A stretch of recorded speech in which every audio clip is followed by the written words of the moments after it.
YouTube's darkest videos. 8.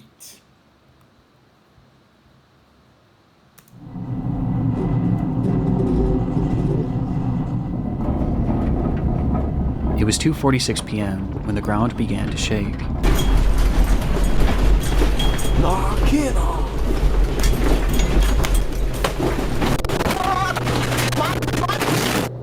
For residents of Anagawa, Japan, earthquakes were nothing new, but this one was different.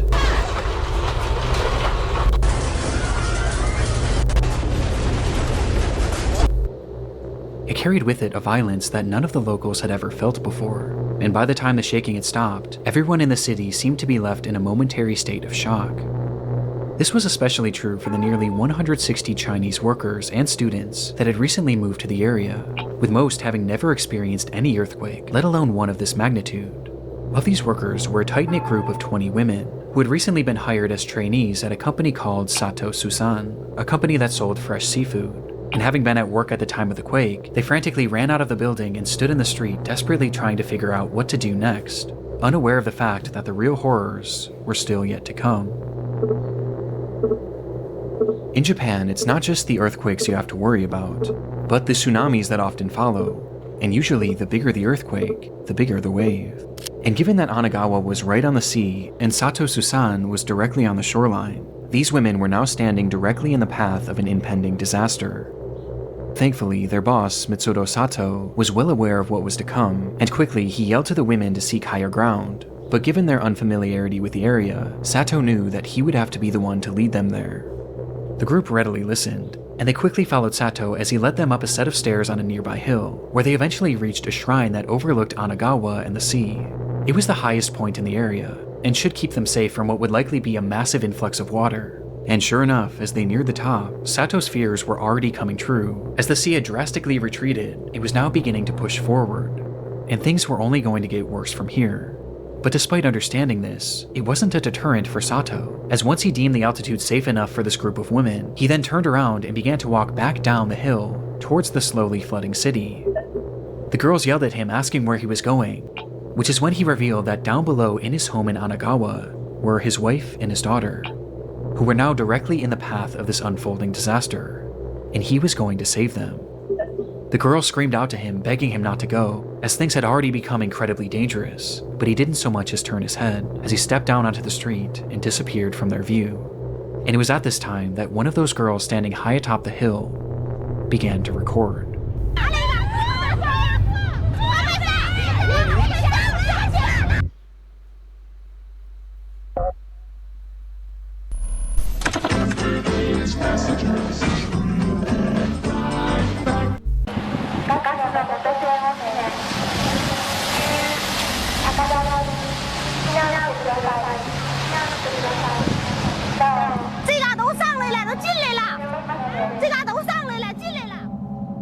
The footage shows that the shoreline was no more, as the water had inundated the entire area as it slowly crept its way deeper and deeper into the city streets.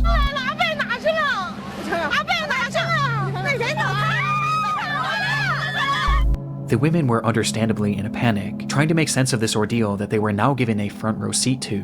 And as they record, we can hear them desperately calling out for Sato, but at no point do we see him. We just know that he's down there, somewhere. And as the desperation in their pleas increases, so too does the fury of the water. God damn, you're telling me these how bad tsunamis can get? Shit.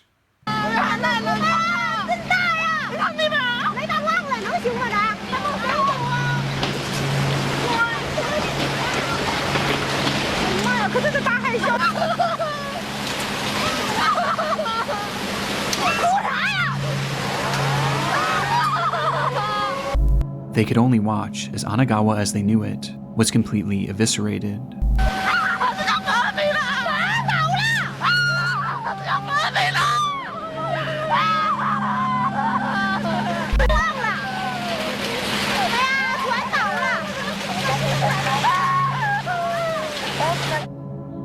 And by this point, they realized that there was now essentially no hope for Sato. It was at this time that the women realized that despite already being at a considerable height, it still might not be enough, and so they ran even higher up the hill, desperately trying to get out of the path of this water.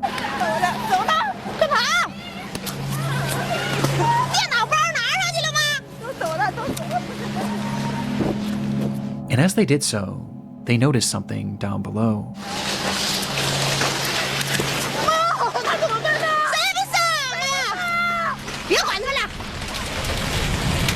Huh? Wait, is that him? Standing on a rooftop in the middle of this massive tsunami was Mitsudo Sato. The building that he stood on was once a full 2 stories off the ground, but was now just a few inches above the surface of the water.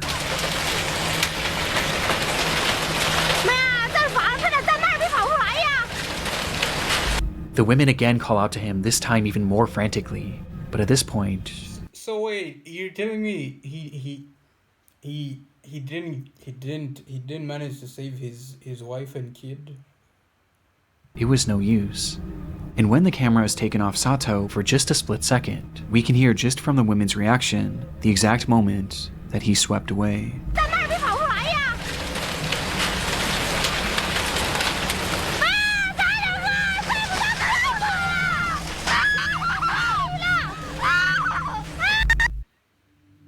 The recording stops shortly after and restarts minutes later, revealing that the streets where the women had been standing just moments before were now fully underwater, and the buildings that once stood around them were now reduced to nothingness. In front of them was a sea of death, and had Mitsudo Sato not led them up that hill, then all of these women would have certainly been a part of it.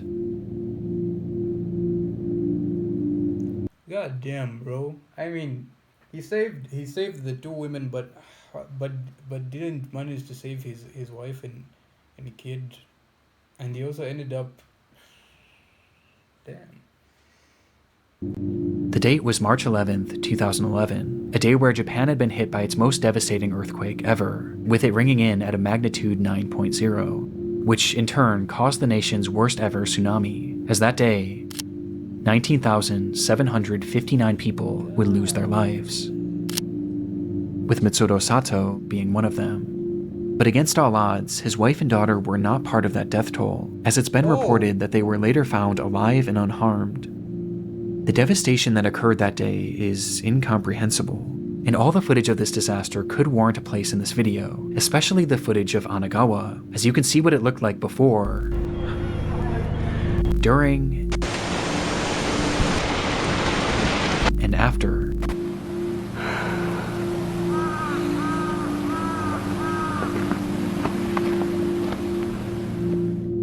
But what I found so interesting about this was all throughout this disaster were stories like Sato's, a man who risked his life to save 20 women that he hardly knew, and a man who gave his life trying to save his family, walking directly into the path of the worst natural disaster in modern Japanese history, all in an attempt to save the ones that he loved. Man, he's a real one. I won't lie, he's a real one, because like it's. If you look at your average person, it's kind of hard. How can I put this? It's kind of hard for someone to put their, okay, it's not normal for someone to voluntarily put other people's lives before theirs, especially people you do not know. So yeah, he's a real one, bro. And I honestly find it quite beautiful that afterwards, these women adamantly shared his story and made sure that the world forever remembered Mitsudo Sato as the hero that he was. It's just sad that like good people like him are usually the ones taken way too early. Like, damn. And of those 160 Chinese migrants who worked in the area, it was later reported that not a single one of them perished, which speaks volumes about the people of Anagawa, who so readily put others' lives before their own. Fire marshal is investigating a blaze in Georgetown. 2 people found dead inside the home, and so far it's not known how the fire started. It was just past 5:30 a.m. on the 17th of February 2021 when residents of a small neighborhood in Georgetown, Ontario were woken by the sound of sirens blaring. One man frantically grabbed his cell phone and rushed outside to record the unfolding scene, where he was met with a horrific sight. his neighbor's home Damn. was fully engulfed in flames. It must have happened quickly, as by the time rescue workers even arrived on the scene, there was already little hope of saving the house, or any of its occupants. It would take hours before that blaze was finally quelled, revealing the charred devastation inside, as firefighters would find the remains of 56-year-old Christina Rirak and 59-year-old Andrew Rirak within the home's garage. The cause of this fire was initially unknown, but quickly the situation was deemed suspicious when experts determined that the fire had started as a result of some sort of explosion that had happened within the garage where the couple's bodies were found. This was later confirmed by security footage obtained from a neighbor who lived across the street, capturing the moments when it suddenly ignited around 5:27 a.m. There was clearly something off with this case, and things only became more sinister following the autopsies of Andrew and Christina, which revealed that they hadn't actually died in that fire, and instead... Wait, if they didn't, then how did they? Both of them had been stabbed to death, with Andrew also being badly beaten. This fire wasn't started to kill them, it was started to cover up their murder. And it did a good job of it too, as the scene was now left completely destroyed, with very little evidence being left behind. But there was something else investigators thought to check. That's security footage. The camera had been facing the garage where all of this carnage seemed to have happened, and so they thought maybe if they looked back far enough, it could at the very least show what had led up to this brutal attack. And so they rewound that footage, going back hours and hours, during all of which the garage had remained perfectly still, until they got all the way back to 6:42 of the day prior, February 16th.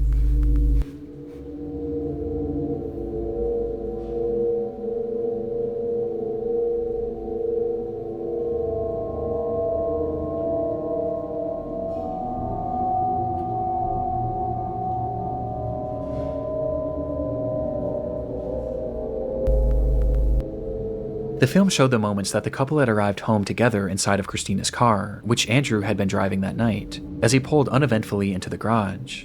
This was the last time this couple was seen alive on camera, which on its own is disturbing enough. But as it turns out, there was something far more unsettling about this footage, as it revealed the fact that Christina and Andrew weren't alone.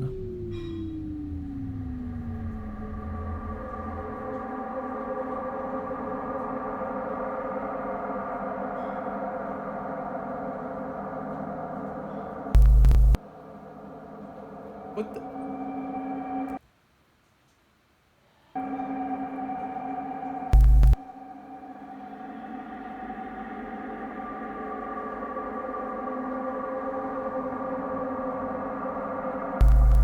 The footage showed a tall figure, its features completely shrouded in darkness, almost as if it were a shadow, with this figure lying in wait out of sight on the side of the house, until right after Andrew pulls the car into the garage, when this person slips in behind them.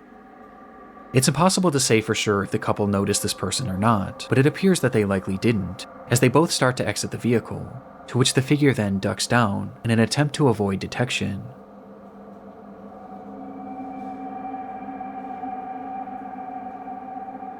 Until the garage door begins to slowly close. Damn, no.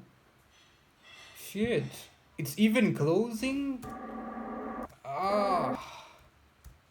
Either Christina or Andrew would make it out of that garage alive, as just seconds after this footage, they both would be brutally murdered by this unidentified person. What's, like, what I don't understand is, like, how are you going to have so much beef with someone that you just, okay, I don't know you know what, let me just watch. The footage is terrifying and speaks to that innate fear in most of us, the fear of being followed, of being watched, and attacked in the moments where we least expect it. It's paranoia-inducing, and made even more off-putting by the fact that this clearly seemed to be premeditated. Whoever this was knew their schedule and had been waiting for them to arrive home, in a place where they... That's what makes it even creepier. Like, dude, you like this person knew their schedule. He knew what time they're arriving back home. Like, God damn. They knew they wouldn't be seen, but by this point, their motivation was as unknown as their identity. Following the discovery of this footage, Bits and pieces were released to the press in order to get the public's help in identifying this unknown assailant. It represented a rare instance of a killer being clearly caught on camera right before committing a crime, but that's also what made this case so frustrating, as despite the video capturing this person, none of their features were discernible at all. Unsurprisingly, the footage didn't bring in any relevant leads, but it at the very least showed investigators that whoever this person was knew the couple, due to its obvious premeditation. Though when looking into both Andrew and Christina, it was clear that neither of them really had any enemies in their life, with the exception of one. Harrison Brown was a 27-year-old employee at a company called Rogue Transportations, of which Christina happened to be the vice president of operations, and during his time there, Harrison was known to be abrasive and combative, with Christina often having to be the one to reprimand him, leading to Harrison resenting her. It isn't clear how police were tipped off about this strained working relationship, but they had somehow grown suspicious enough of Harrison to pay his home a visit, and what they found inside showed that this resentment he had towards Christina had actually morphed into a twisted obsession. Inside, police found satellite images of the Rearx home, along with the software. Oh my god, no! Dude, how are you that pissed off at someone for reprimanding you that you go to these lengths? Nigga, this is someone else's life we're talking about here.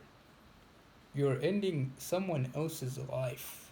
Just, I don't know. I'll never understand these people. Why would you go to such lengths? Nigga, just live your life. On the man's computer and cell phone that showed that on the 12th of February, he had secretly attached a tracking device to Christina's car. Holy shit. Is this nigga crazy? And he had been tracking her movements for days, which is precisely how he knew when she would be arriving home. And as if this revelation was— oh my god, this is sick work. Fuck. wasn't damning enough, they would also find a broken knife in his garage that contained trace amounts of Christina's blood. It was obvious what Harrison had done, and when confronted with this evidence, there was nothing more he could say other than the truth. So he admitted he had grown a hatred for Christina because of the way that she had treated him at work, and he decided that— dude, how is the most logical next step to kill her and her husband? Why the fuck? he needed to get his revenge. Revenge my fucking black ass, my nigga.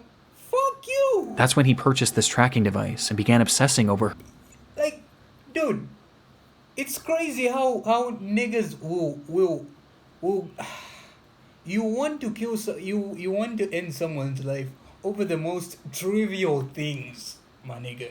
Things you can communicate to them about.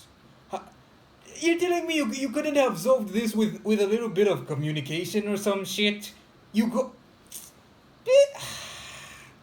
her movement. Man, people like this piss me off. Oh, fuck.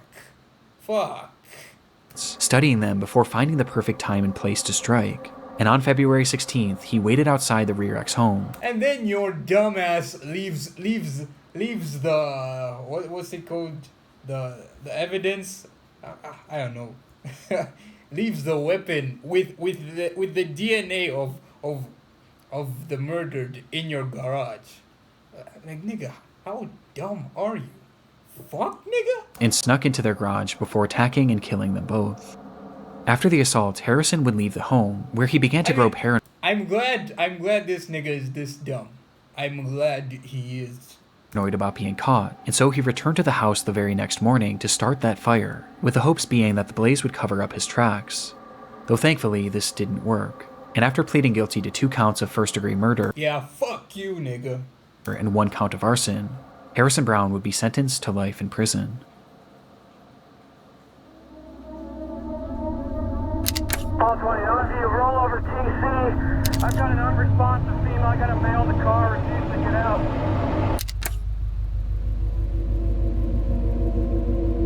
It's the eve of Thanksgiving, 2015. Police officer Patrick Feaster sits in his cruiser parked alongside the road in the town of Paradise, California, waiting for his first action of this uncharacteristically quiet night. His car was facing the direction of a well-known local cantina, which patrons were known to drive away from under the influence, And sure enough, as the clock approached midnight, the calmness around Feaster would be shattered by the sight of a car speeding out of the restaurant's parking lot. Wait, is that... Oh, hold on. Is that a person?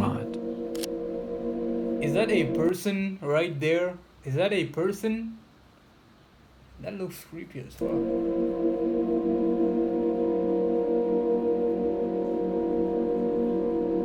The car went unseen by Feaster's dashcam, but not by Feaster himself, as he took off, doing his best to catch up with the car that was now speeding down the road, and within a few seconds, he does. As the car slowly comes into frame for the first time, inside that vehicle was 26-year-old Andrew Thomas and his ex-wife, 23-year-old Darian Aaron. Andrew had been drinking heavily that night and was well over the legal limit, with his driving showing as much as he failed to pull over once Feaster approached him, resulting in a police chase that would only end up lasting just a few seconds.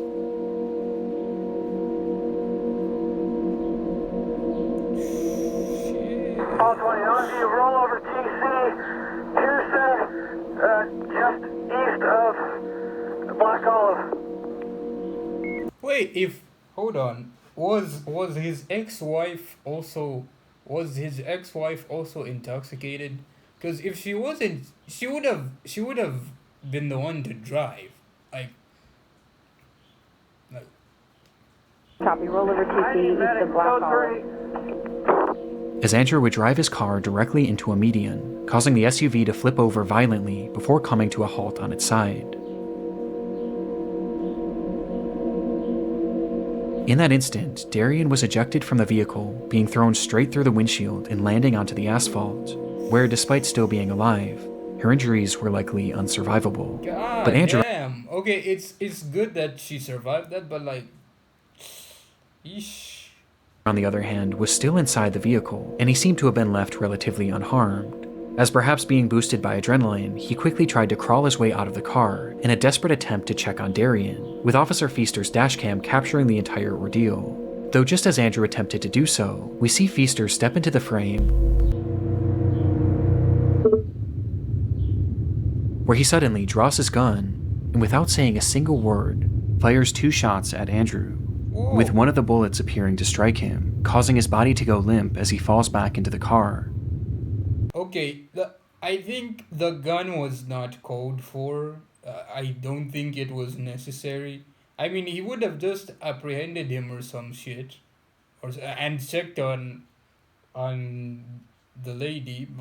Cause like, bro, why are you shooting him? That is not necessary. He didn't pull out a weapon on you. So, the fuck are you shooting the nigga for?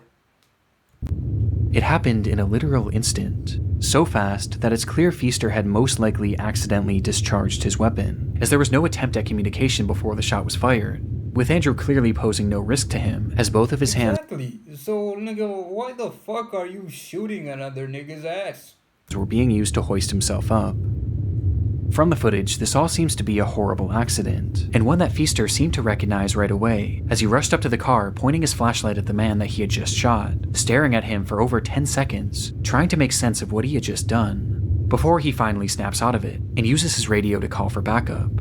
Though this is when this already dark video starts to become much more disturbing. I've got an unresponsive female. I got a male in the car refusing to get out. Refusing to get out? Nigga, you literally shot the guy. What the fuck are you gonna expect? Duh. You shot the nigga. When Feaster makes this call, he never mentions the shooting, and Exactly. Bro, you shot him. What the fuck? instead, he states that the driver was refusing to get out of the vehicle. This is then followed by Feaster walking away from the man and pointing his flashlight to the ground, almost as if he was looking for something. Copy, give your cross on Black Olive. Pearson. Copy, Black Olive and Pearson. With some theorizing that he was looking for his shell casings. Though right then, another officer arrives on the scene and begins to survey the wreckage. Just her? No, there's a male in the car refusing to get out. Refusing to get out my ass, my nigga. Fuck you. Where, again, Feaster says that Andrew was refusing to get out of the car, making no mention of the fact that he had just shot him. It's clear at this point what Feaster was trying to do. He was trying to cover up his accident, but this suddenly became more difficult when Andrew started to speak. Okay, they got one. He's refusing to get out. Get out of the car, sir. You're not shot, sir. Get out of the car. Andrew Thomas was still alive and had muttered to Feaster that he had been shot, but even to his face, Feaster denies it. Shortly after, Andrew then tries to tell the other cop what had Like, dude, why? What's the point of you refusing at this point? I mean, dude. If they were to check his body, it's pretty obvious they're going to find the gunshot wounds. So, and you're the only one with a fucking gun here. Like, so what's the whole point of fucking just tell the truth? happened. Sir, I'm come out of the car, but the car's still on, and I don't want you to get hurt. What do you mean you got shot? Yeah, I was right there. I saw it. Did you get shot at the cantina? Who shot you? The cop did not shoot you. The cop did shoot him. But understandably, this other cop wasn't believing him, as surely Feaster would have said something at this point. And so, the minutes start to pass. And after 5 full minutes, Feaster continues processing the scene like nothing had happened. But like, what I still don't get is like, nigga, why did you shoot him? Like, why? He didn't present any threats to you. He didn't have any weapon on him. Why the fuck did you shoot the guy? Like, bro's already drunk here, man. With the other officer being left to theorize that Andrew must have been seriously injured and was likely in a state of shock, which is why he was making all of these strange claims about being shot. He may be hurt in there. Yeah, I know he is. He's in shock at the very least. From here, the footage cuts, and we're only left with the audio from that same officer's body cam, as he attempts to get more information from Andrew. Sir, I need you to talk to me so I know you're okay. Sir, take a look at me. Did you bump your head? But by this point, he had gone completely silent. Wow. So he passes. Don't tell me he passes away, and then this motherfucking cop gets to live life scot free. What the fuck? You shot a nigga. I don't know if it's serious or not. 10 minutes later, the footage then cuts back on, this time to another officer's body cam, which shows that an ambulance had now finally arrived on the scene, with medics first directing their attention to Darian, who was in the worst shape, as she would tragically be pronounced dead shortly after. But despite all of these first responders on the scene, none of them had any idea that the man inside that vehicle had just been shot, and shot by one of their colleagues. And in these moments, Andrew was slowly losing his life as each minute passed. It would take 11 full minutes before Feaster finally confessed. Dude, nah. That's someone's life. Man. You hold this scene, Manny, with me. We're going over to the cantina to find out if this guy... So this whole time, this motherfucker is silent. Man, get your ass on. Fuck you. Take a shot. I wasn't even pointing at him. Gun could go off. Saying that he might have shot the man, but he wasn't sure. And immediately after saying this, Oh my God, are you serious? No, the recording is stopped. This is someone's life, and you've been silent for this long? And the footage comes to an end.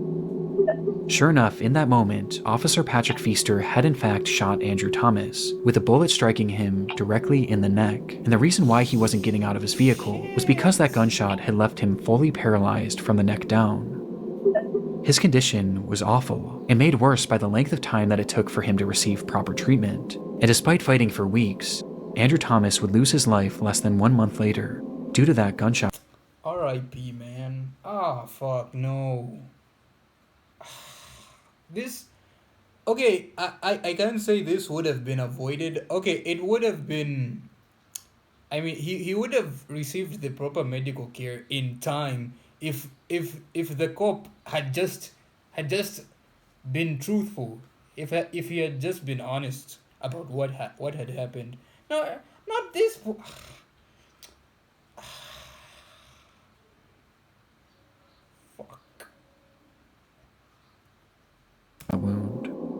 Afterwards, Feaster admitted that he did fire his gun, but claimed that in the moment he wasn't actually sure if he had hit Andrew.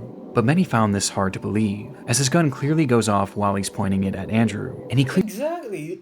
Dude, you are not bullshitting anyone. The fuck? clearly gets a good view of him immediately after the fact. Not to mention the fact that Andrew literally told him over and over again that he was shot. But for many, by far the most incriminating moment was when Feaster appeared to be looking for his shell casings. And because of his actions, Officer Patrick Feaster would be found guilty of manslaughter and receive a prison sentence of 180 days. Days? Days? Days? Fuck that! Days? Oh my god. Days!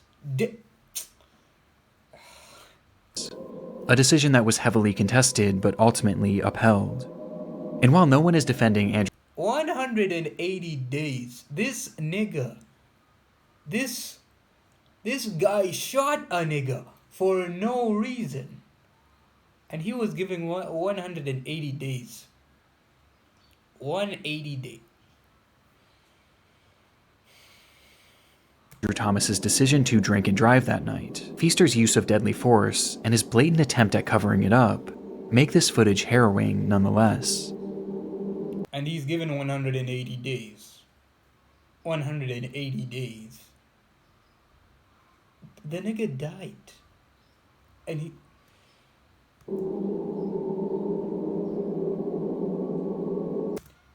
There are many people who believe that Officer Feaster intentionally shot Andrew. Yes, he did. It's difficult to explore this theory without being able to show the full footage, so I recommend looking up the case for yourself and drawing your own. Okay.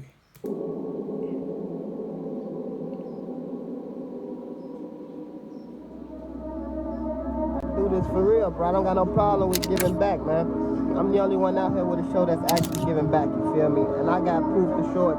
It's May 2013. 23-year-old Quamaine Wilson arrives at his local bank in Chicago, Illinois to deposit $20,000 cash, which he planned on giving out to groups of his most adoring fans. Man, about to go get this $1,000 out for the fans, man. Really, I'm gonna take out $20,000, man. Just to show people, you feel me? I'm on a whole different level with this.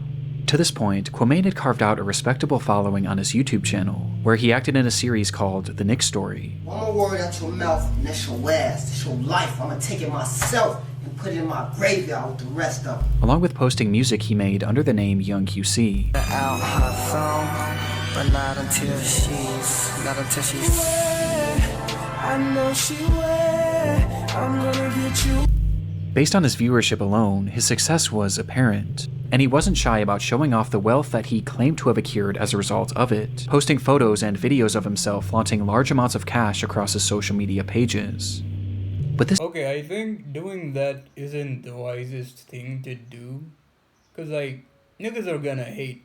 That's a fact. People are gonna get jealous. So, if I was making a bag, I am not posting how much I'm making on my socials. Fuck that.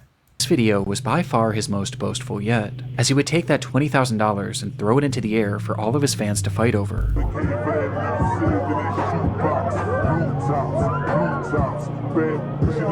With Quamaine clearly relishing in the opportunity to show off his riches, despite the fact that behind the scenes, things weren't quite as they seemed. The truth was, Quamaine had actually earned very little from his channel despite its viewership, with this being on account of his videos containing copywritten music, and the fact that he only had a dozen or so uploads. In fact, his social media flexing had started well before he even made his first video, as in reality, all of this money was coming straight from his mother, Yolanda. Seriously? Oh my god. Bro, this makes absolutely no sense. Your mom is giving you money, and then you're going to flex with that money and toss it in the air for your fans when you know that's the only money you have? Like, okay, that is dumb as fuck. I'm not gonna lie. That is dumb as fuck. homes. Having Like, bro, do you know what you would have done with that money? You would have he would have invested in something and made more money, but you're going to come on, man. started a successful business in Chicago, Yolanda made a great living for herself and Quamain. And being her only son, Quamain was given just about anything he could have asked for. She would buy him designer clothes, jewelry, and even the Mustang seen in this video.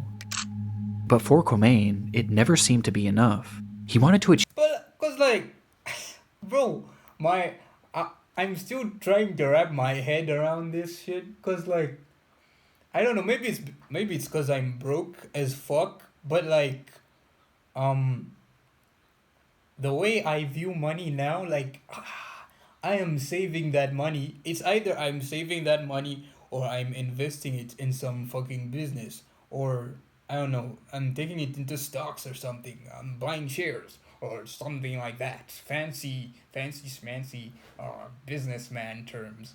Yeah. Cause like, dude, you're getting this much from your mom. It's just crazy. Like, I'm not gonna waste that money on shit that I don't need. I'm heavily investing that money in something that can make me more money. So that, I don't know, so that I don't have to fucking work a fucking 9 to 5 or some shit. Cause like, I don't know, maybe it's probably because I'm broke. That's why I'm speaking like this. I don't know. a life of fame and riches, and he used his mother's finances to sell the illusion that he already had, asking her again and again to purchase him things that could help him sell this dream, until one day, it all came crashing down, when Yolanda would tragically lose her life. See? If he was investing in something, he would have had money. He would have had more money than what he was getting from his mom. And on top of that, he would have been saving his mom. His mom would have what's the word I'm looking for? His mom wouldn't have to spend so much money on him because like he's got money of his own now. So, bro, it's just so crazy how people are so unwise with the way they use money. It's so, I don't know what I can even say. Whenever I see people misusing money, like if someone makes a lot of money and they're misusing it, you don't know. I don't know how well I can express this, but like it hurts me because I'm fucking broke. Do you know what I would use that money for? I would invest heavily into streaming gear, into stocks, in the stock market. I would try and start a business or some shit. Not the shit these people are doing. Fuck no. Just like that, Quamain's entire support system had fallen out beneath his feet, leaving him without his mother and without the provider who was funding his entire life. But strangely, this didn't seem to stop his lavish online presence. In fact, What? You're telling me he continued with the boasting and the flashy showing of his money when this nigga is nearly broke? his spending only seemed to increase after this, as this footage of him giving away money to fans actually took place after the death of his It hurts. It hurts so much. What I would use this money for.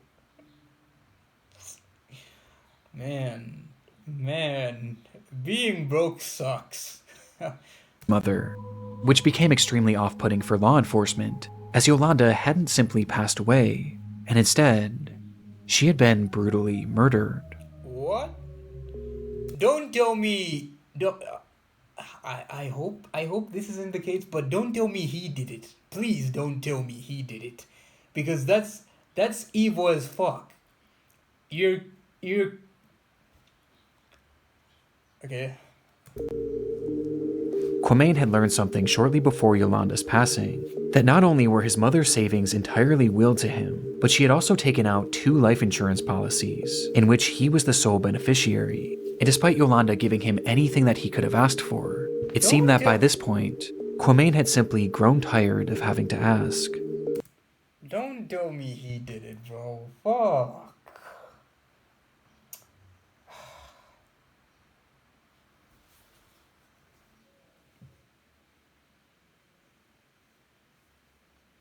And so, on September 2nd, 2012, he would offer his friend Eugene Spencer $3,500 to kill his own mother.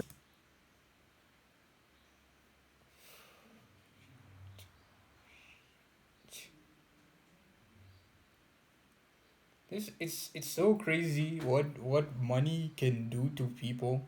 Like, bro.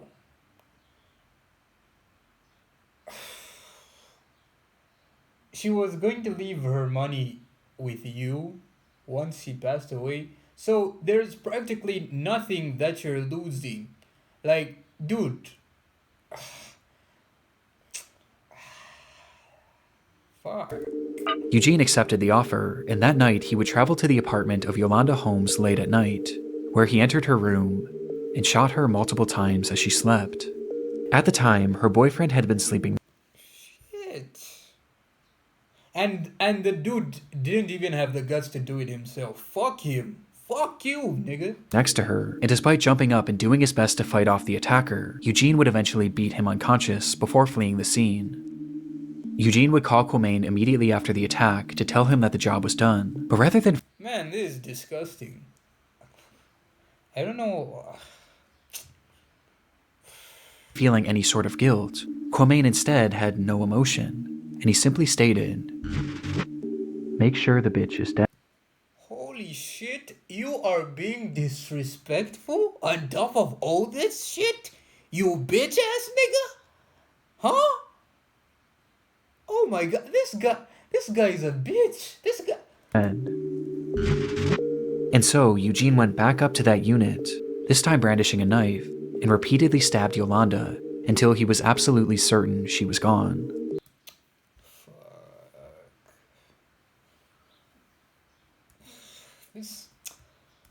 And with that, Quamain Holmes was a rich man, and it only cost him the life of his own mother. And then what? And then what? You're gonna go and be flashy with it, you fucking dumbass. For a moment, the crime had worked perfectly.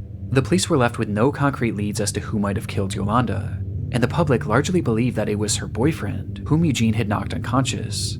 But no one even thought to look at Quamain. And recognizing that he was in the clear, his behavior grew brazen almost immediately. Quamain Wilson lost his mother to gun violence on November 14th. My mother, she was a neighborhood woman.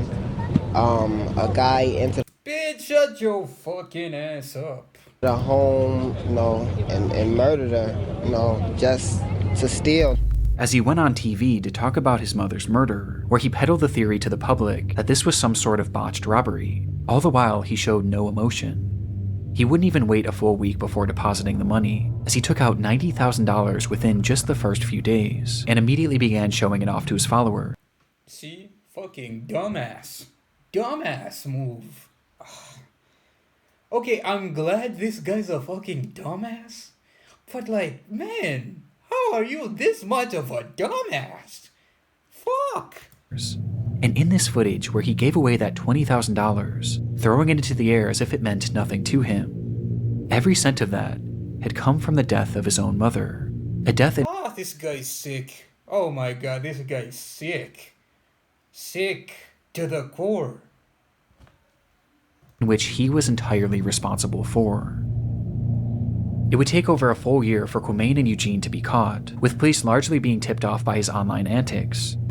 And in the end, Eugene was given a 100-year prison sentence, while Quamain received 99 years, with his legacy now permanently defined by his creation of one of YouTube's darkest videos.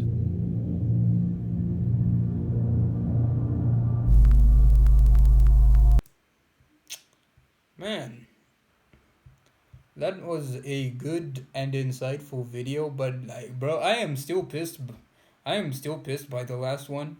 Fuck that nigga. Fuck him. Man. Oh my god. Okay, okay. I'll get over this eventually. But yeah, make sure to subscribe, like, comment, and subscribe. Check out my main channel. Yeah. Follow me on Instagram, TikTok, and Twitter. Uh, Consider supporting me on Patreon. And yeah, um, I guess I'll see you guys in the next one.